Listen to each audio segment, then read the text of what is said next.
This is Aidan Rees-Heron and you're watching Property Geek TV episode 20. That's pretty good. I'm excited by episode 20. We went to an event this weekend which was really good. If you follow me on Snapchat or Twitter, I don't know what I'm going to put in there, but I'll put something in there. Maybe it will bing up. Bing. Bing. Oh, you know you want to smile. Bing! Yeah, so we went to an event this weekend, met loads of people, it was lovely. I had some really nice comments from a lot of you about enjoying these episodes. So, let's get on with the show. Oh. Let's try it again, I didn't know you were going to do that. Let's get on with the show. Nailed it. Josh is giving me such an evil look right now. Cool. So, what returns can I get by investing in property? Remember, keep sending your questions in.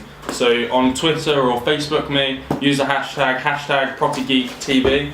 The short answer is it depends on a lot of different factors, in fact. So when you're talking about returns, you're talking about cash on cash returns. The battery is about to die, so if it dies, we'll have to change it. But it depends whether it's cash on cash returns. I'm going to change it. I hope I'm in focus. What returns can you get on property investing? Well, it does really depend on a load of different things. What strategy are you using? Where are you? And how are you counting your returns? So some people count their returns.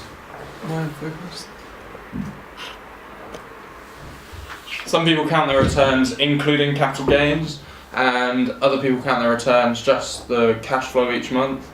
Other people count their returns on gross income each month. So it does really depend on loads of different features. But to give you an idea, single lets, this is gross yield now, so single lets will do like 5-6%, good ones will do 8%. The further north you go, the better the returns in that perspective. The further south you go, the better returns are if you count capital growth. So if you hold a property for 10 years, how much more will it sell for? Then if you do HMOs or service accommodation, you can be looking at 15-20% upwards. And if you do some developments like we're getting into, then you can be looking at sort of 30% profit on a development. So when you develop it out and build it and sell it. So that's really the sort of returns you can be getting. The question is, what are your returns for as well? So without knowing that stuff, can't really help much more. Cool. Should we do another question? We'll do another question. How can I pass properties on to my kids? Now, there's a few options. I'm not an expert, by the way, but I'm looking into this at the moment for securing a portfolio for the future. And the best way, especially with the new instructions and tax laws and things, looks like holding property in a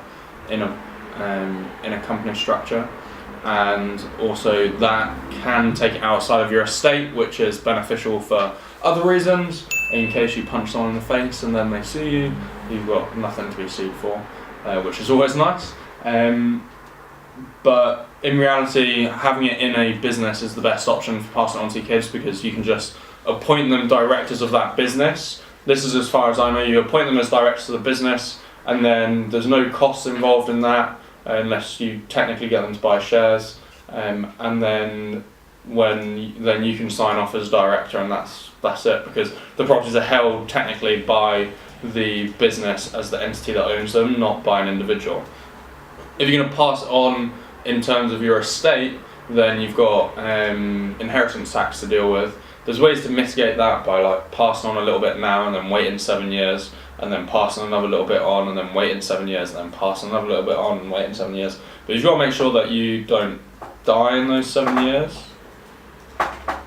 which I don't know what your lifestyle's like, but it could be tricky. And it's also, it seems like a lot of effort. So if you've not bought property yet, just buy it in company and ask someone that's got a speciality in that to help you set it up.